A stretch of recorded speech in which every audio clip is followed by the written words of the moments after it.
vamos lá.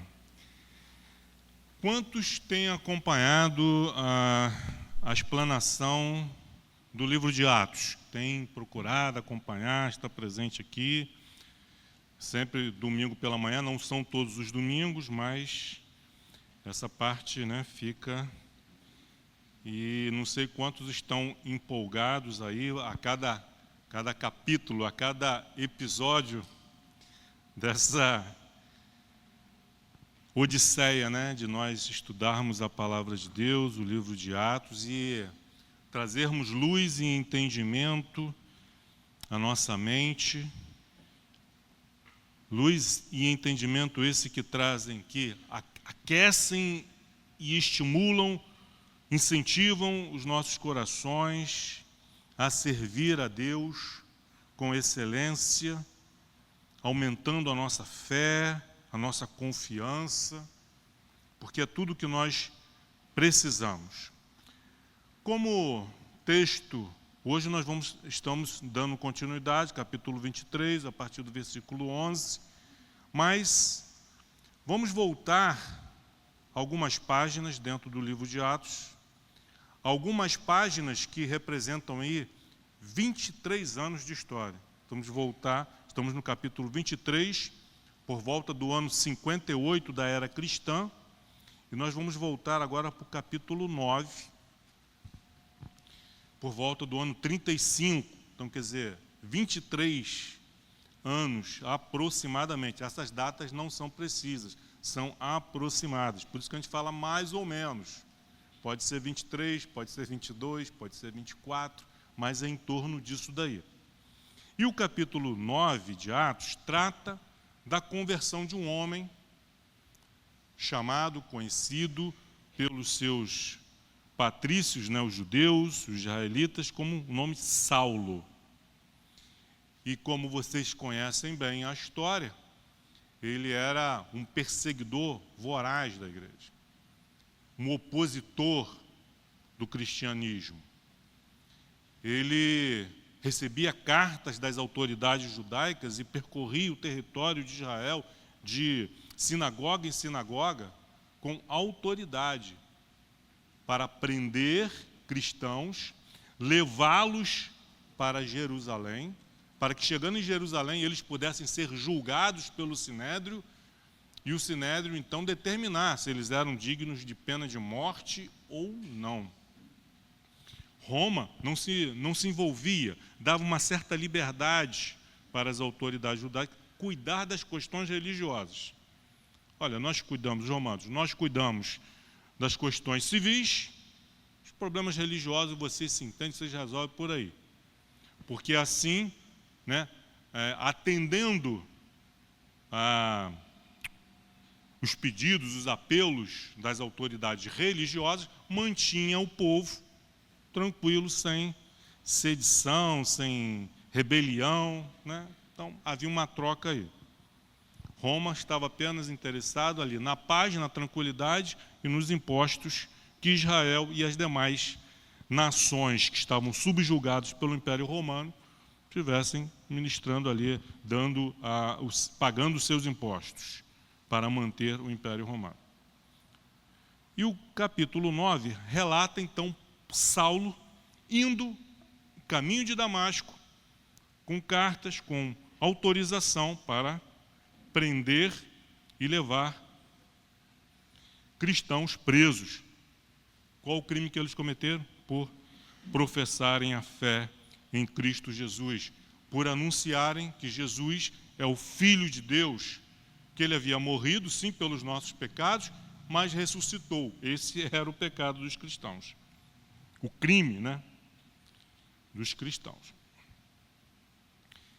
E aí, a caminho de Damasco, ele tem uma visão, tem um encontro com Jesus, Jesus fala com ele fica cego, fica 3 dias sem enxergar,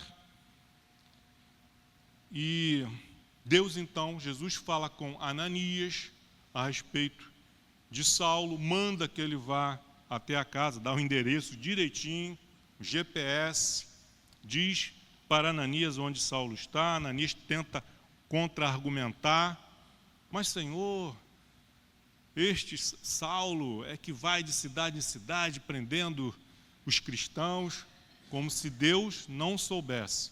Nós não fazemos isso muitas vezes? Argumentamos com Deus, apresentamos a Deus como se Deus não soubesse aquilo, né, que está acontecendo. Deus tem o conhecimento de todas as coisas.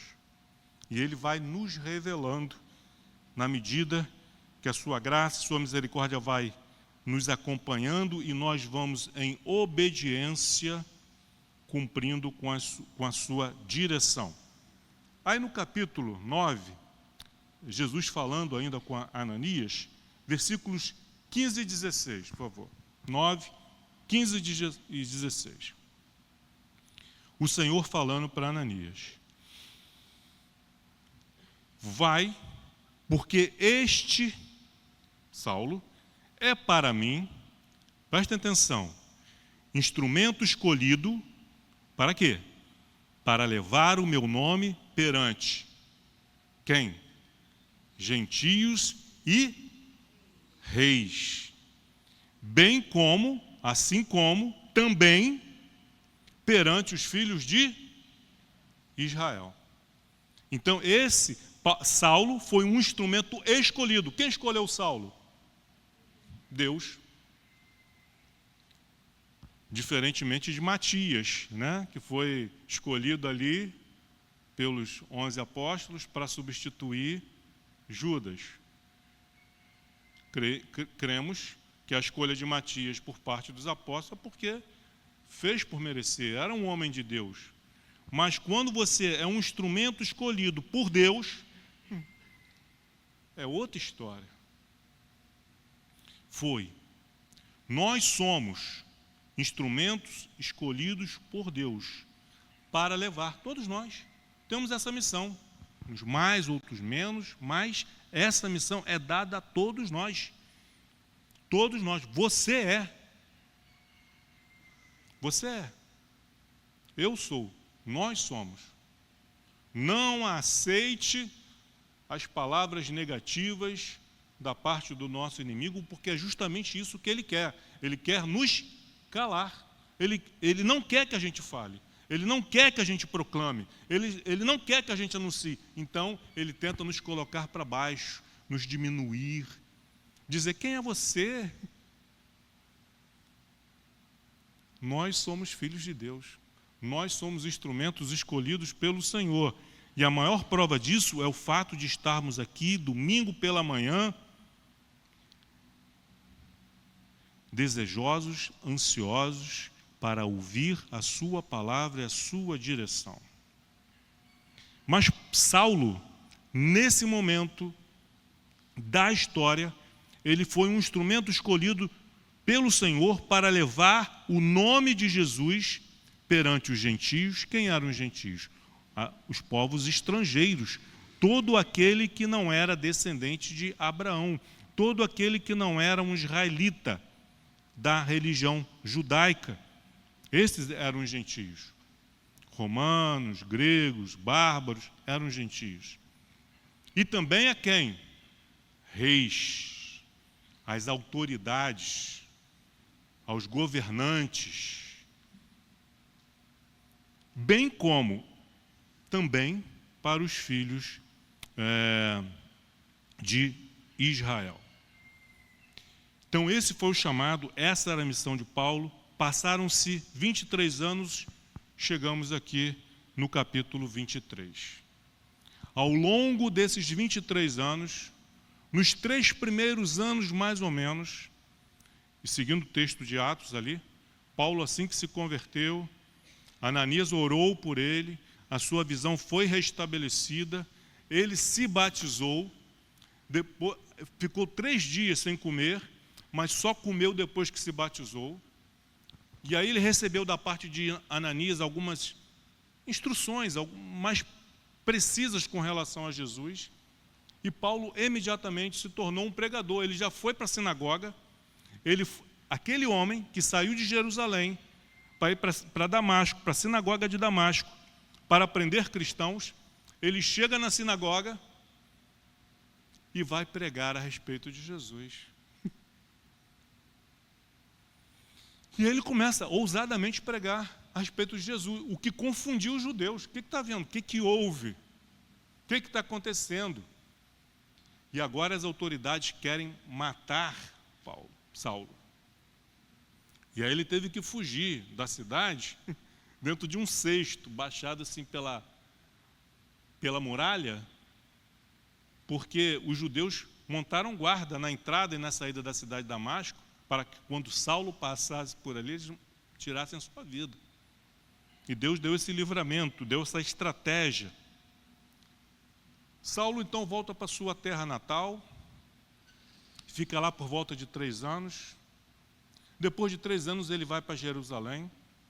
Ele é recebido em Jerusalém ali com desconfiança por parte da igreja. Não é para menos, né? O cara é perseguidor da igreja, prendia, matava. Então a igreja ficou meio... E aí Paulo não se sentiu à vontade. Saulo queria ficar ali em Jerusalém. Deus fala para ele: não, Paulo, não foi para ir, não é para ficar aqui, é outro lugar.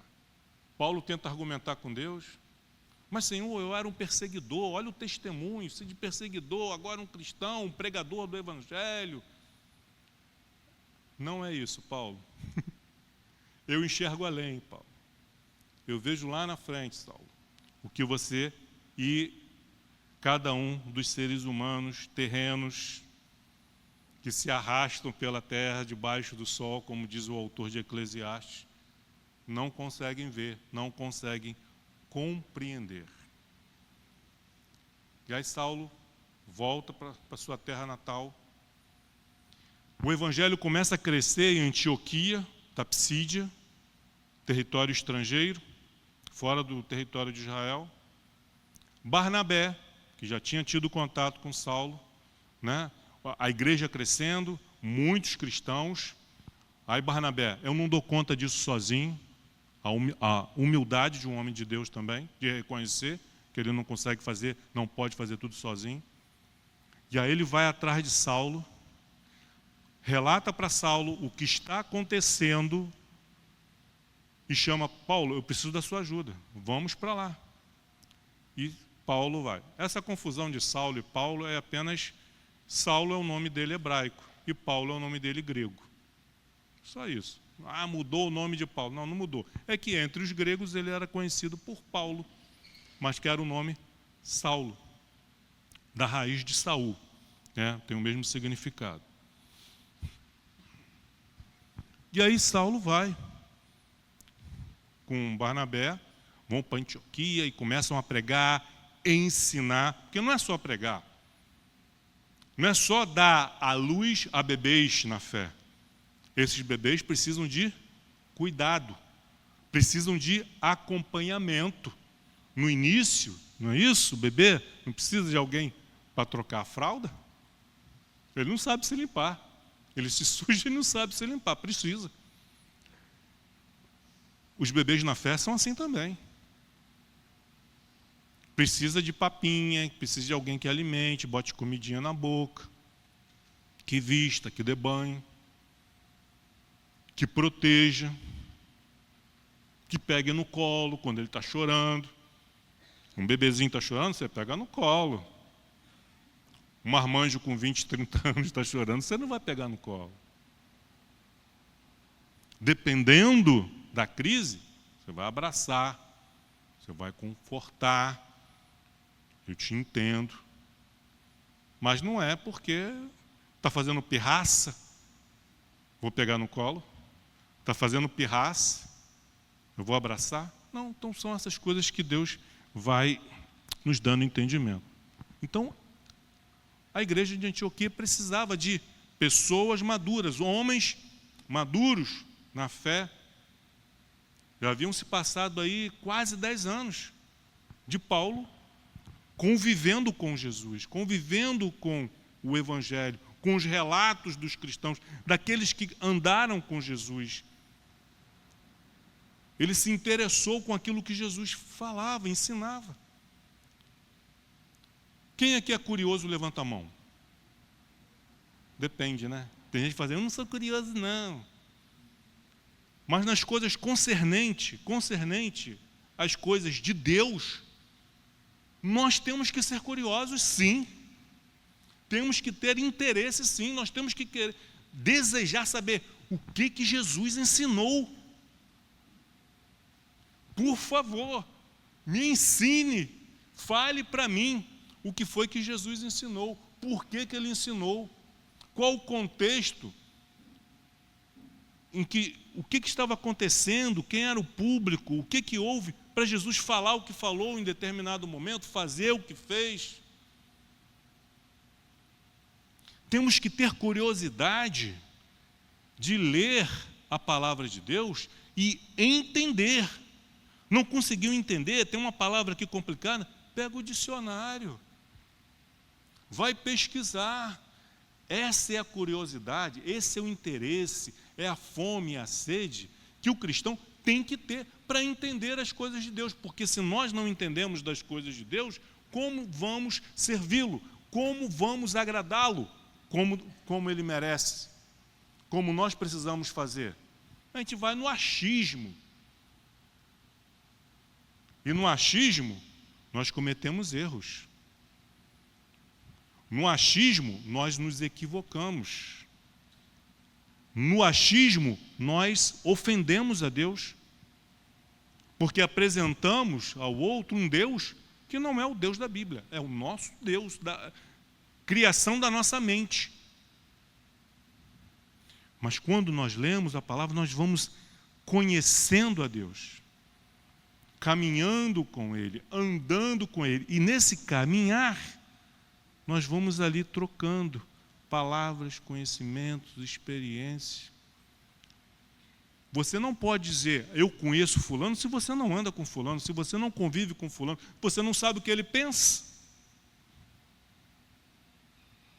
Você não sabe no que ele acredita, no que ele crê.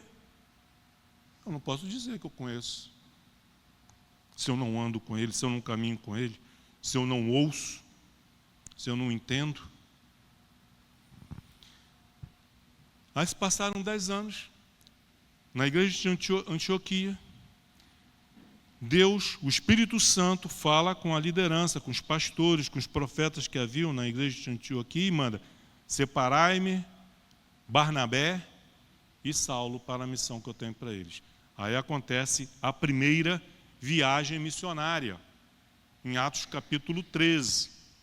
Isso por volta do ano 45. Então, 10 anos depois da conversão de Saulo. Ele sai na primeira viagem missionária, que dura em torno de 3 anos e meio. Eles voltam para Antioquia, relatam para a liderança da igreja de Antioquia o que Deus fez, o que Deus realizou. Atos 16, ano 49, são enviados para a segunda viagem missionária. Houve ali aquela briga ali entre Barnabé e Saulo, por causa se Barnabé queria levar João Marcos, Saulo não queria, porque João Marcos havia abandonado eles na primeira viagem. Não consegue chegar num consenso, não consegue chegar no entendimento. Isso acontece. Quem estava certo, quem estava errado. Não vamos entrar no mérito da questão, mas o que nós podemos ver nessa situação é a direção soberana de Deus. Barnabé e João Marcos seguem uma direção. Para quê? Para evangelizar, para anunciar a palavra de Deus, para falar de Jesus. E assim, nesse convívio, um homem maduro, Barnabé, leva consigo um jovem inseguro, que abandonou essa dupla na primeira viagem, um jovem inseguro, mas que Barnabé enxergou nele potencial.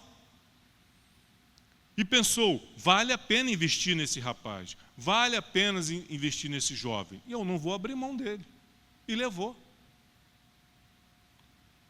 E pelos poucos relatos que nós temos na palavra de Deus, vemos que João Marcos, o Evangelho de Marcos, foi escrito por ele, João Marcos. Porque ele veio se tornar depois discípulo também de Pedro. Então Pedro ia relatando o que aconteceu e João Marcos foi escrevendo. E se tornou, e Paulo vai falar, no final da sua vida, ele vai fazer uma declaração a respeito de João Marcos, dizendo, ele me é muito útil. Aquele que foi inútil no primeiro momento, no passar dos anos, nessa convivência com Barnabé, com Pedro, ele foi crescendo, ele foi desenvolvendo na fé, criando músculos na fé, e se tornou alguém útil para o apóstolo Paulo. Então sai essa dupla. Paulo pega então Timóteo, um outro jovenzinho. Aí nós vemos esse relacionamento salutar entre gerações. A criança que só anda, só convive com criança, não cresce. O adolescente que só anda e convive com um adolescente, não amadurece. Tem que ter essa relação entre idades. A criança, ela aprende a se tornar adulto convivendo com adultos. Por que você aprendeu a falar o português? Porque você é filho de brasileiros e nasceu num país que fala português? Não. Porque se você, se nós fôssemos filhos de brasileiros, tivéssemos nascido no Brasil, mas depois tivéssemos ido morar num outro país, qual é a língua que você aprendeu? Nós aprendemos aquilo que nós vemos. Então tem que ter essa convivência. Mas isso aí é assunto para terça-feira, no seminário de maturidade. Duas duplas, um homem experiente e um jovem, Barnabé e João Marcos, Saulo e Timóteo. E sai. Lucas acompanha Saulo e começa a relatar o que Saulo fez. Eu creio que a dupla de Barnabé e João Marcos fizeram grandes coisas, foram uma bênção. Mas Lucas, pela direção de Deus, acompanha Saulo. E vai relatando, então, o que vai acontecendo nessa segunda e nessa terceira viagem missionária de Saulo. A segunda foi no capítulo 16, a terceira capítulo 19. No final da terceira viagem missionária, Saulo, movido pelo Espírito Santo, toma a decisão de ir para Jerusalém, mesmo sabendo que lá em Jerusalém ele ia enfrentar dificuldades. Essa é a diferença do menino para o homem. O menino, ele vê que vai enfrentar dificuldades, ele o quê? Ele corre. Ele não vai. O homem sabe que vai enfrentar dificuldades, que vai ter lutas, que não vai ser fácil. Mas se Deus está mandando, ele vai, ele enfrenta, ele encara. Porque essa é a vontade de Deus, não é a minha vontade. Se for a minha vontade, vou me arrebentar. Mas quando é a vontade de Deus, não quer dizer que tudo vai ser flores, que tudo vai ser fácil. Mas se Deus está mandando, se Deus está comigo, é só isso que eu preciso. Se Deus está comigo, não preciso de mais nada. Agora, se não está, se eu estou sozinho, é melhor não ir. É melhor não fazer. Precisamos ter essa direção clara de Deus na nossa vida. No meio do caminho, ele indo para Jerusalém, vários irmãos diziam, Paulo, não vai, Paulo. O Senhor está me revelando, você vai ser preso, não vai. Eu tenho que ir, irmãos. Não fique tentando me constranger. Eu estou pronto para ser preso e, se necessário for, morrer por causa do Evangelho. E ele vai. E quando ele chega em Jerusalém, Tiago, líder da igreja em Jerusalém, tenta criar ali uma situação para que isso não acontecesse. Não adiantou nada. Porque era da vontade de Deus que Paulo fosse preso. Que isso? Deus queria que Paulo fosse preso. E eu falei isso na última vez que tive a oportunidade de estar falando de Atos. Porque se Paulo chega em Roma, que era o objetivo dele, chegar em Roma, como um homem livre, o evangelho jamais chegaria aos governantes, jamais chegaria a César. César não iria recebê-lo, mas como um homem, como um prisioneiro, ele teve a oportunidade de dar o testemunho da sua conversão, da sua fé, da sua dedicação a Deus, para juízes, para as autoridades, para governadores, para reis, gentios e reis, e chegar a César. O evangelho foi pregado a César. Não se converteu, mas chegou. E nesse meio do caminho, quantas pessoas, quantos soldados, quantos centuriões, quantos comandantes ouviram o evangelho. O centurião Júlio, que acompanhou ele naquele naufrágio na ilha, pôde não só ouvir a respeito do evangelho, mas ver o poder do evangelho. Essa é a direção soberana do nosso Deus. E nós, como cristãos, como filhos de Deus, temos que ter a consciência e dizer: Senhor, eu não entendo, mas eu creio. E aos poucos, esse crer, essa confiança vai trazendo luz, e aí passamos a entender o porquê de determinadas coisas. Atos 23, 11.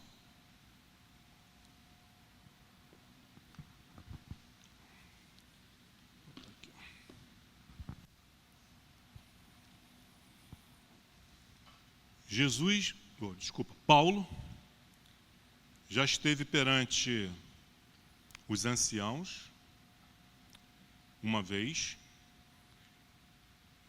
esteve perante o Sinédrio sendo julgado,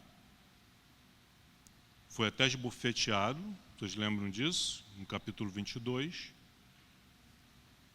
No capítulo 23, aqui ele toma, ele é esbofeteado. Quando chega no versículo 11, aí ele está preso. Não numa cela suja, mas em condições humanas. Ele só não tem a liberdade de ir, de fazer o que quer, mas ele está preso sob vigilância, mas sob os cuidados da igreja, dos irmãos da igreja. Mas, como qualquer um de nós, ele está receoso, ele teme pelo que pode vir a acontecer. O desejo de Paulo é chegar em Roma, mas ele não sabe mais agora. Será que eu vou conseguir chegar em Roma? Será que eu vou morrer? Será que a minha missão, será que o meu ministério vai acabar hoje, aqui, agora, nessa situação? Eu não vou ter mais a oportunidade de pregar o evangelho, de falar de Jesus, algo que eu tanto amo, por qual eu entreguei a minha vida? Como nós sabemos disso? Porque em Atos 23, 11, diz assim: na noite seguinte, o Senhor, pondo-se ao lado dele, disse: o que foi que ele disse? Coragem, pois do modo porque deste testemunho a meu respeito, da mesma maneira que você deu testemunho a meu respeito aqui em Jerusalém, para as autoridades de Jerusalém, é necessário, assim importa, que também o faças em Roma. Pronto. Paulo entendeu. Eu vou chegar em Roma. O Senhor está me dizendo isso. Porque Ele é soberano. Não adianta as artimanhas do inferno ou dos homens para tentar impedir essa missão, esse trabalho. Uma coisa eu sei, uma coisa agora Paulo está sabendo, que ele vai chegar em Roma. E não somente vai chegar em Roma, mas que vai fazer o que também? Dar testemunho de Jesus. Eu não só vou chegar em Roma, mas em Roma eu vou ter oportunidade de testemunhar a respeito de Jesus. Coragem, pois do modo porque deste testemunho a meu respeito em Jerusalém, assim importa que também o faças em Roma. Você não vai morrer agora não, pô. Você não vai morrer antes de chegar em Roma e dar testemunho de mim. Glória a Deus, aleluia. Versículo 12. Quando amanheceu, os judeus se reuniram e sobre anátema juraram que não haviam de comer nem beber enquanto não matassem Paulo.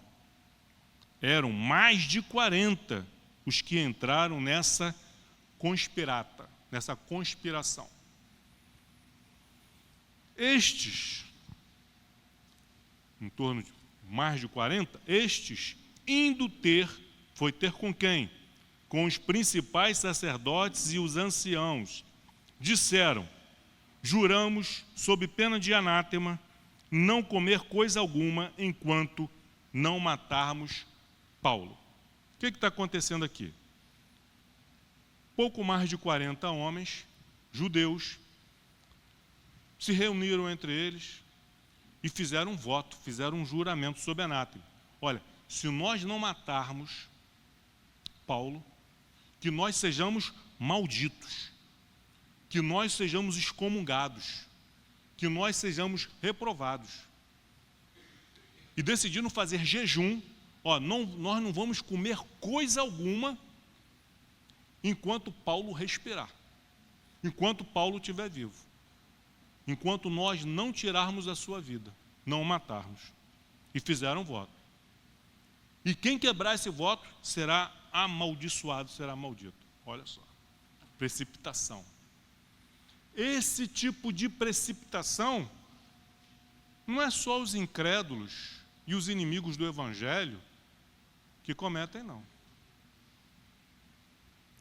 Muita gente, muito cristão, precipitado, no anseio, no afã de realizar, de fazer, de conquistar, fazem votos e juram a Deus: vou fazer isso, vou fazer aquilo, sem antes consultar a quem? A Deus. Consulta a Deus primeiro. Eu já cometi esse erro várias vezes e creio que cada um de nós também já. A gente se precipita.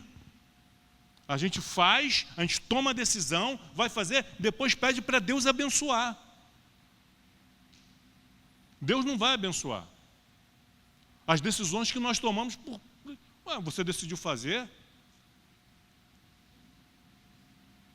Você me consultou? Você foi na minha palavra? Você orou? Não. Não, porque eu quis, porque eu achei que ia ser bom se eu fizesse. Não, mas não é assim. Nós também cometemos esse tipo de erro, esse tipo de precipitação. Então, que sejamos mais sábios, maduros, e possamos consultar a Deus, a sua palavra, e os mais experientes antes de tomar decisão. Quantas vezes o membro já chega com a decisão tomada? Pastor, eu vou fazer isso, ou eu fiz aquilo. Já fez com a decisão tomada, se precipitou, trocou os pés pelas mãos. Agora quer que o pastor faça o quê? Decisão tomada? Toma, filho. Ora por mim para me abençoar. Não, não posso. Não posso. Você tomou a decisão. Agora, o que eu posso fazer é orar para Deus ter misericórdia da tua vida. Vou pedir para Deus abençoar, aí já é outra história. Abençoar o erro? Você vai orar para Deus abençoar o erro? Não tem como.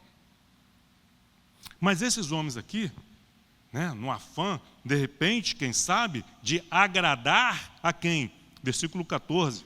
Aos principais sacerdotes e aos anciões, vamos ganhar pontos com a liderança lá do Sinédrio, vamos tomar decisão, vamos fazer aquilo que eles querem que aconteça, vamos tomar essa decisão. E foram, chegaram. E já chegaram com um plano. Olha, tomamos essa decisão e vocês, sacerdotes e anciãos, vocês vão agir assim, vocês vão fazer como nós planejamos. Disseram, juramos sob pena de anátema, né, de nos tornarmos malditos, não comer coisa alguma enquanto não matarmos Paulo. Morreram de fome eles. Versículo 15. Agora, pois, o que vocês vão fazer? Vocês vão notificar ao comandante, juntamente com o Sinédrio. O Sinédrio era formado por 70, né, sacerdotes e anciãos. Mas eles falaram apenas com parte. Eles não falaram com o Sinédrio todo. Apenas com os principais sacerdotes e alguns anciãos. E disse, olha, juntamente com o Sinédrio, que vô-lo apresente como se estivesse para investigar mais acuradamente a sua causa. E nós, antes que ele chegue ao Sinédrio, para ser investigado, estaremos prontos para assassiná-lo. Vocês vão procurar o comandante e vão dizer, olha, nós queremos investigar, queremos conversar com esse Paulo mais uma vez. Aí o comandante, o que ia fazer? Ok. Ia pegar Paulo, tirar ele da prisão, onde ele está guardado, e vai levar ao Sinédrio. Esses 40 homens estão no meio do caminho, aguardando Paulo passar, com poucos soldados, iriam se lançar contra aqueles soldados e contra Paulo, iriam matá-lo, armar uma cilada, uma emboscada no meio do caminho.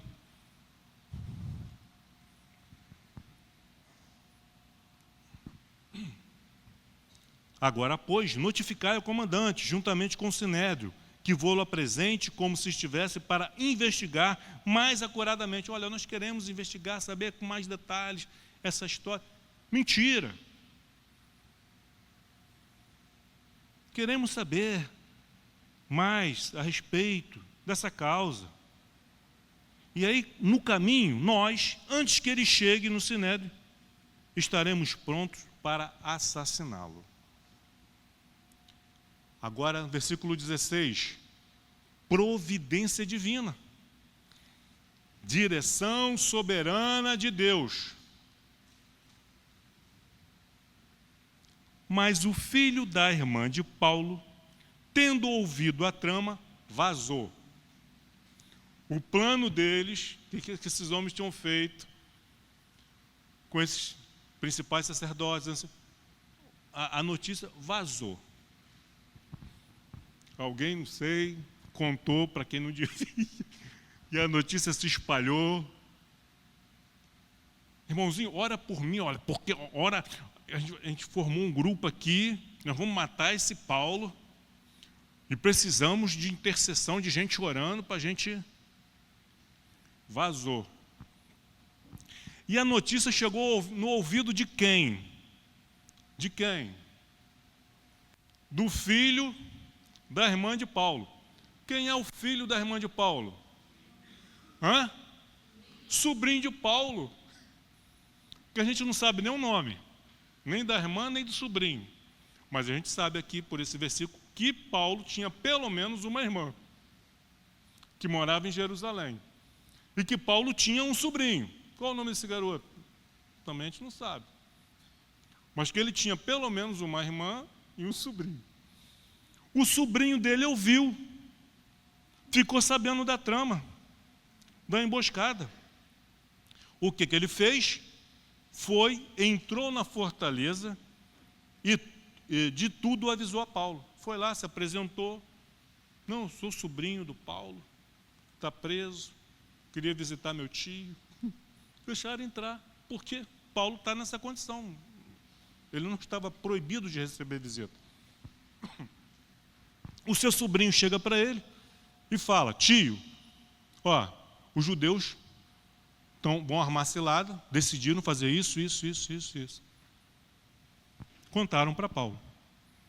Então versículo 17, Paulo, chamando um dos centuriões, que estava ali, o mais próximo, chamou dois, que é mais de um, disse, o que ele disse? Leva este rapaz ao comandante, porque tem alguma coisa a comunicar-lhe. O centurião não perguntou, mas que coisa? Não, primeiro tem que falar para mim. Não, ele pegou e levou. Versículo 18. Tomando-o, pois, levou ao comandante, dizendo. Aí o centurião chegou para o comandante e falou: o preso Paulo, chamando-me, pediu que lhe trouxesse à tua presença este rapaz, pois tem algo que dizer-te.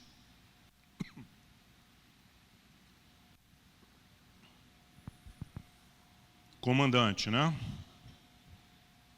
Versículo 19. O comandante tomou pela mão o comandante e, pondo-se à parte, perguntou-lhe: que tens a comunicar-me?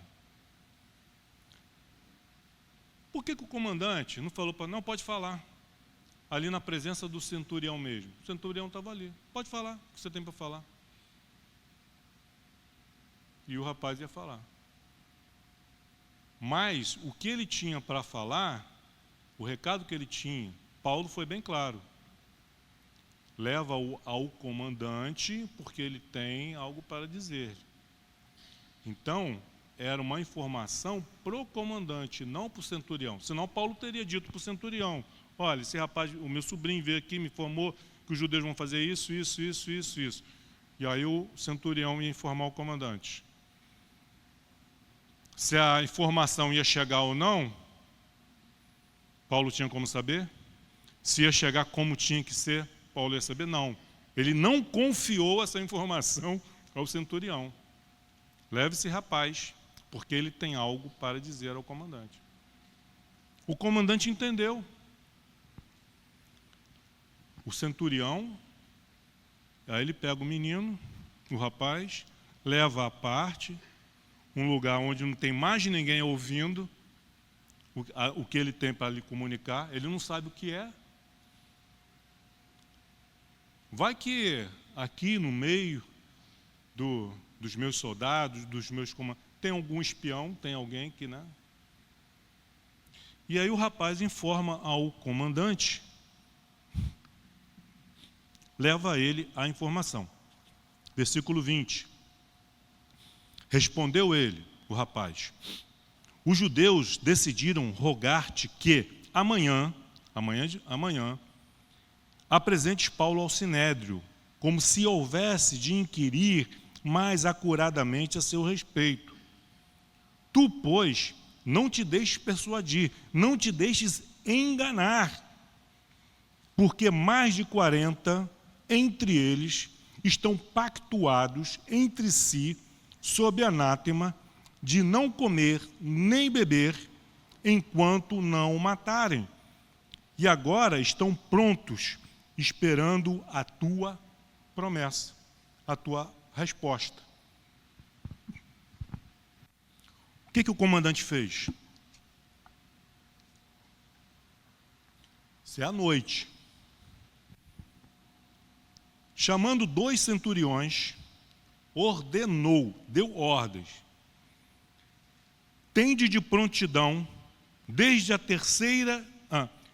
hora terceira da noite, 9 horas da noite. Primeira hora, 6, 7, 8, 9 horas. 7, 8, 9. 9 horas da noite. Tende de prontidão desde a hora 3ª da noite. Olha a escolta que o comandante aqui separou para Paulo, para escoltar Paulo e levá-lo até Cesareia.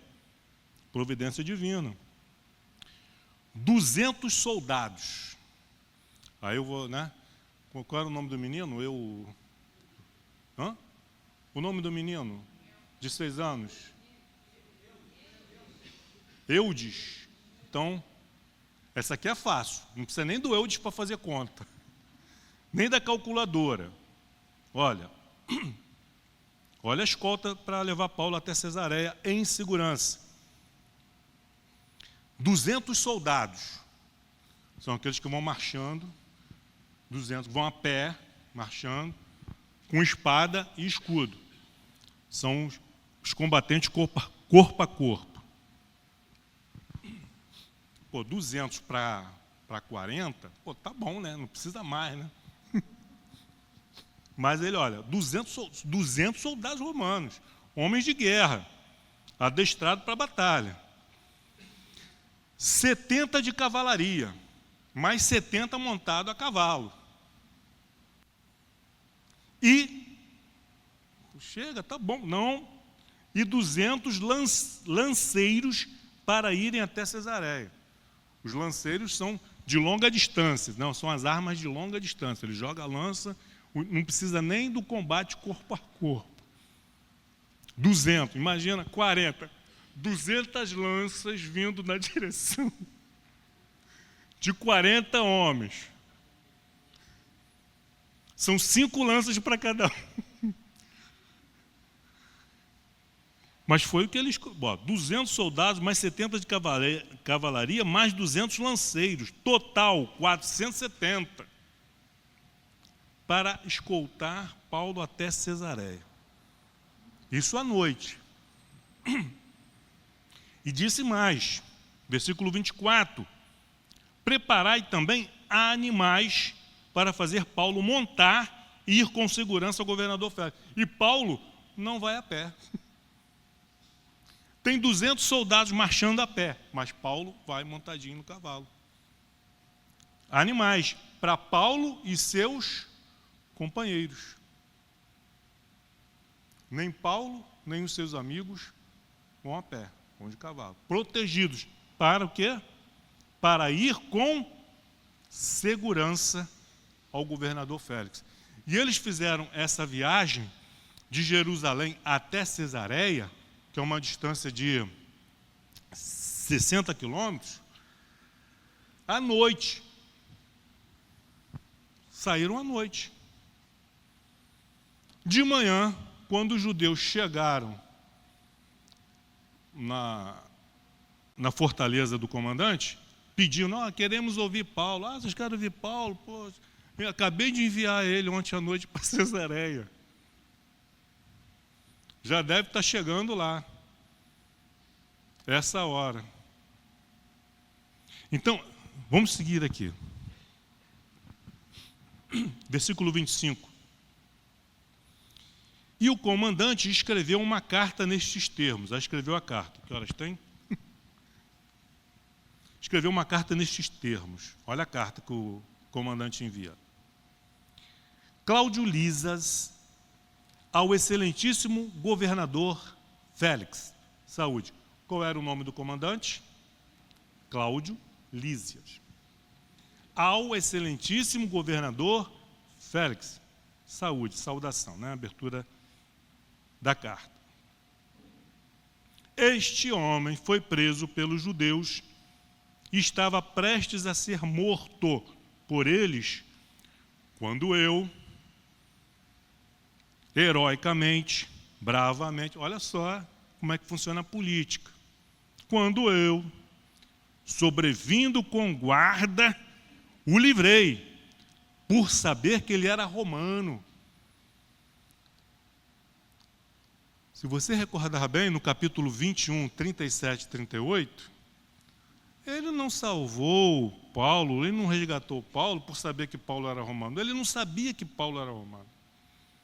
Ele pensava que Paulo era um egípcio, um criminoso. E ele foi para resgatar, para evitar o tumulto. Poxa, eu vou prender esse criminoso que está sendo procurado pelo Império Romano para ser julgado e ser condenado à morte, e vou ganhar pontos. E aí ele descobre que Paulo não era o egípcio, que Paulo, além de ser judeu, era cidadão romano também. Capítulo 21, 37 e 38. 21, 37 e 38.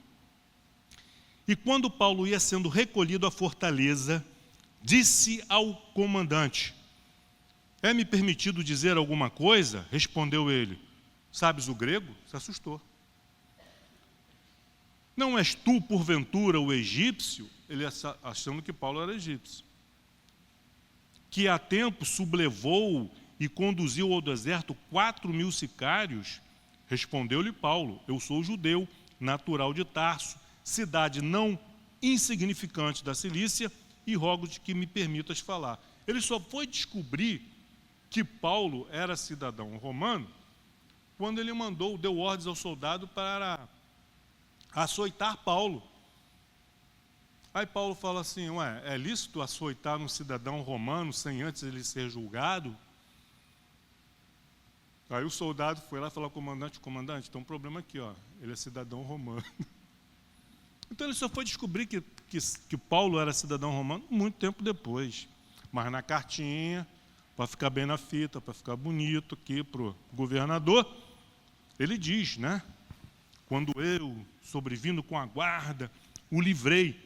E fiz isso por quê? Porque eu sabia que ele era romano. A Bíblia é a palavra de Deus, é a verdade. Mas na Bíblia tem mentiras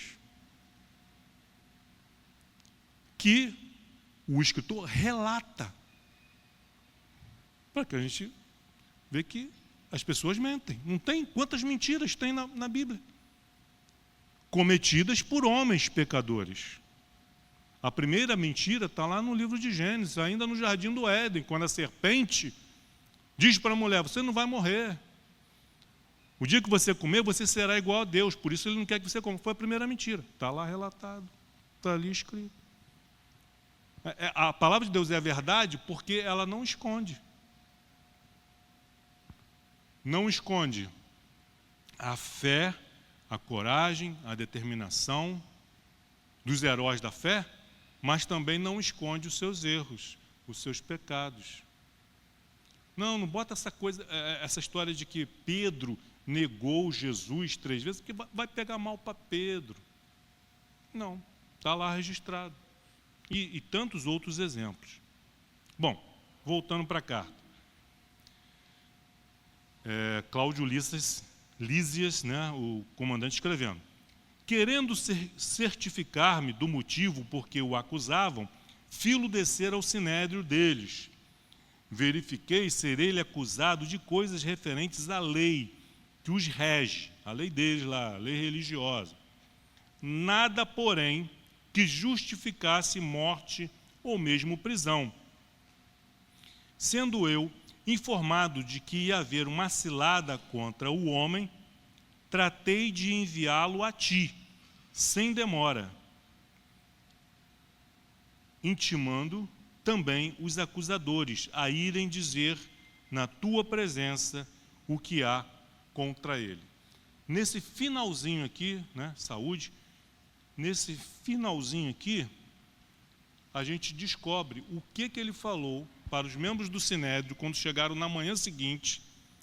Queremos investigar, queremos interrogar Paulo. E ele fala: olha, agora é tarde, mas façam o seguinte: vocês estão intimados a irem até Cesareia e vocês vão fazer as acusações que vocês têm para fazer a respeito de Paulo, não para mim, mas para o governador Félix.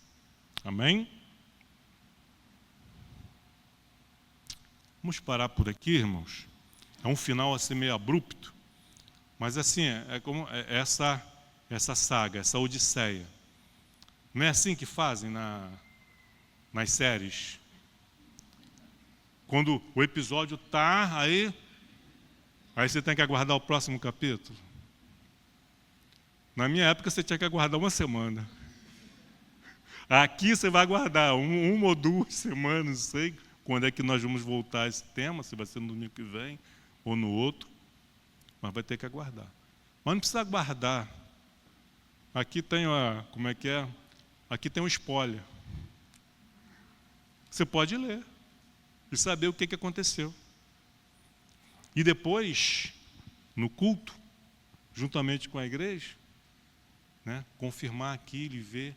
Vocês podem trocar figurinha, pode conversar. Você viu? Você ouviu? Você leu? O que você achou? E assim vai trocando experiência. E assim vamos crescendo juntos e amadurecendo juntos. Mas viu quanta coisa abençoada que nós vimos aqui? O cuidado de Deus, aquela promessa que ele tinha feito a Paulo há 23 anos atrás. Você vai ser, falando com Ananias, na verdade, é um instrumento escolhido por mim para levar o meu nome aos gentios, reis, assim como também para os filhos de Israel. E como Deus veio caminhando com Paulo ao longo desses 23 anos, e chega nesse momento, Paulo está lá em Jerusalém, na prisão, e o Senhor, no meio da noite, aparece para Paulo e diz: Paulo, coragem, não vai te acontecer nada, não chegou a tua hora, pois do modo porque deste testemunha a meu respeito em Jerusalém, assim você vai fazer também em Roma. Pode ficar tranquilo, eu vou cuidar de tudo. Os judeus conspirando para matar Paulo, para tirar a sua vida, e Deus cuidando de tudo. A informação chegou nos ouvidos do seu sobrinho. Ainda um rapaz, mas agiu com sabedoria. Ele levou a informação não para um soldado romano, não, mas levou para o tio. Foi lá falar, falou: meu tio vai saber o que fazer. Eu tenho que levar essa informação para o meu tio. Ele vai saber o que fazer com essa informação. Ele fala para o seu tio Paulo: olha, tio, pensando isso. E Paulo, também revestido de sabedoria, ele não passa essa informação para um soldado, não. Leve esse rapaz para o comandante. O comandante ouviu, tomou uma decisão ali, enviou Paulo imediatamente, no meio da noite, com uma escolta poderosa. Não tinha como os judeus atacarem aquela escolta de 470 homens, soldados, para matar Paulo. Perdeu. Vai ficar sem comer, sem beber, porque Paulo não vai morrer hoje não. Ou então, se comer e beber, sabe, você se condenou com suas palavras. E serão malditos, serão anátemas. Então a gente vê o cuidado de Deus, o zelo de Deus. O que nós podemos aprender com isso? Embora sejamos carne, sejamos barro, situações chegam, notícias ruins chegam e a gente treme na base.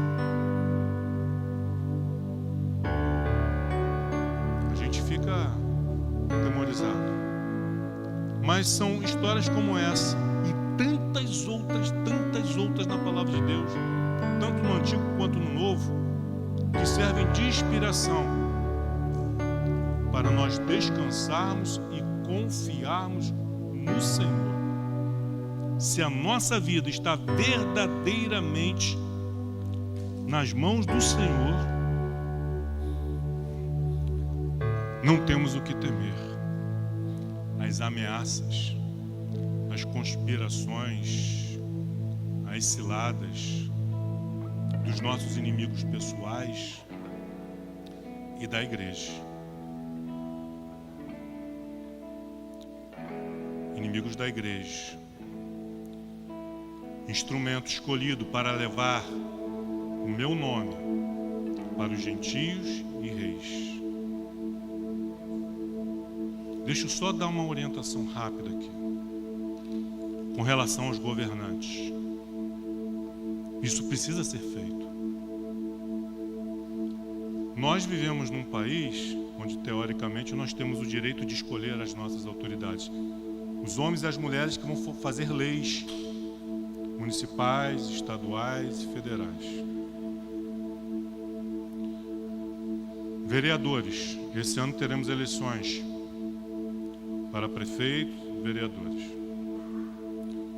A igreja, nós somos cristãos, nós somos igreja, nós temos princípios. O cristão, ele tem que ser veementemente contra aborto, contra a legalização de drogas, ideologia de gênero e outras leis que estão querendo impor na nossa nação, no nosso país.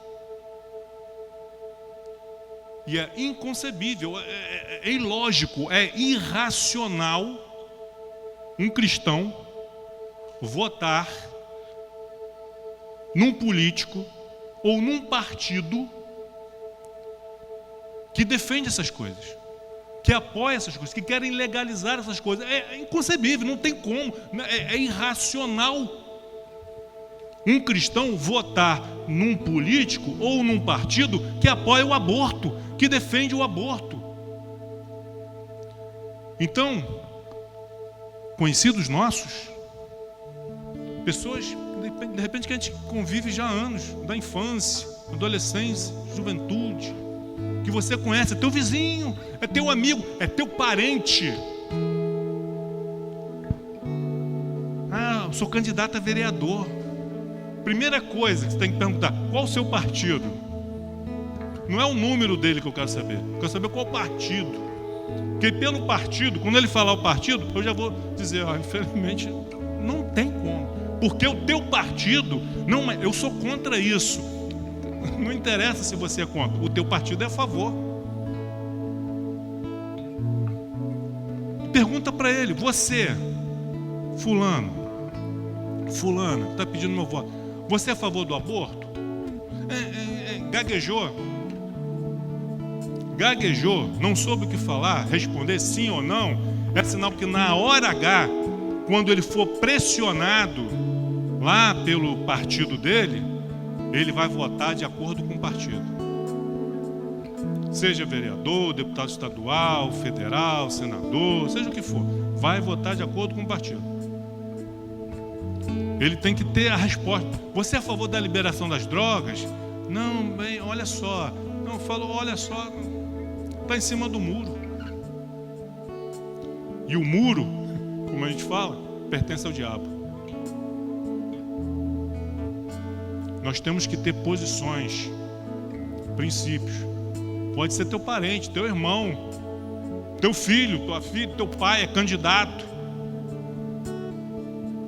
Mas se ele apoia, se ele defende coisas que a Bíblia condena e apresenta como pecado, eu não vou ser cúmplice do pecado desse povo. Votar num partido ou num candidato que é a favor dessas coisas, ideologia de gênero.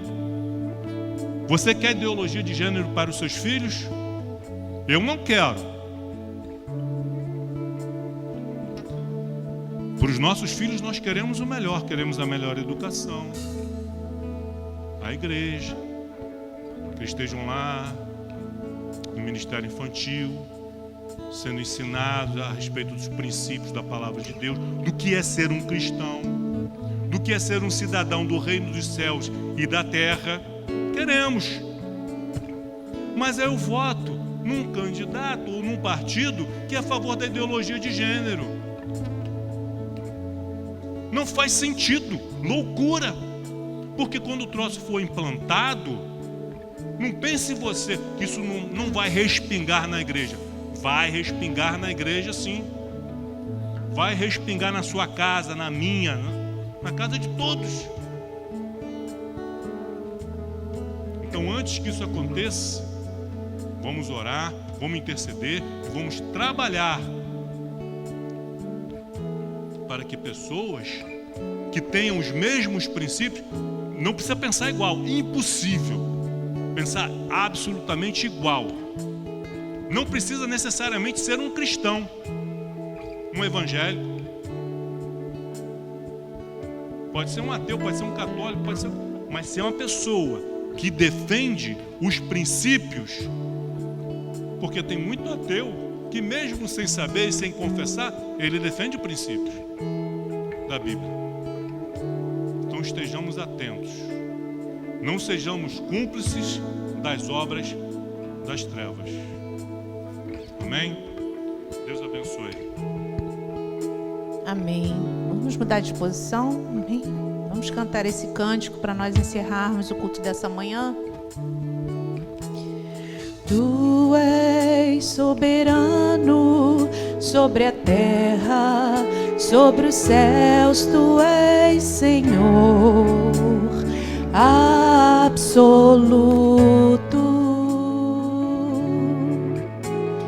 Tudo que existe e acontece, tu sabes muito bem. Tu és tremendo. De novo. Tu és soberano sobre a terra, sobre os céus, tu és Senhor absoluto.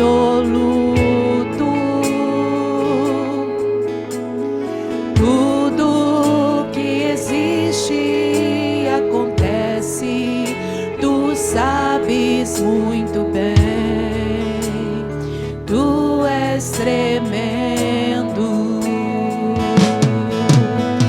E apesar dessa glória que tens, tu te importas comigo também. E esse amor tão grande eleva-me, amarra-me a ti. Tu és tremendo. Vamos lá em cima. Tu és soberano sobre a terra, sobre os céus, tu és Senhor absoluto. Tudo que existe e acontece, tu sabes muito bem. Tu és tremendo.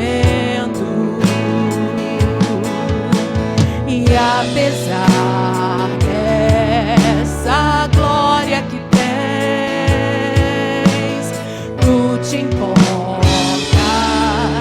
comigo também. E esse amor tão grande eleva-me, amarra-me a ti. Tu és tremendo. E apesar dessa glória que tens, tu te importas comigo também.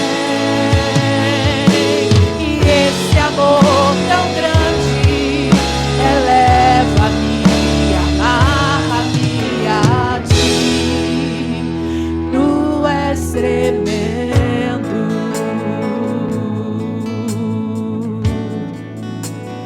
Tu és tremendo. Sim, Senhor. Obrigada porque esse amor nos alcançou. Senhor, obrigada pela oportunidade de estarmos reunidos aqui nessa manhã cultuando ao Senhor. Toda a glória, toda a honra seja para Ti, em nome de Jesus. Leva a Tua igreja em paz e segurança, e à noite possamos estar aqui de volta para juntos adorarmos e engrandecermos o Senhor. Te agradecemos por tudo em nome de Jesus. Amém? Deus abençoe a todos. Um bom dia. Eu poderia estar em qualquer outro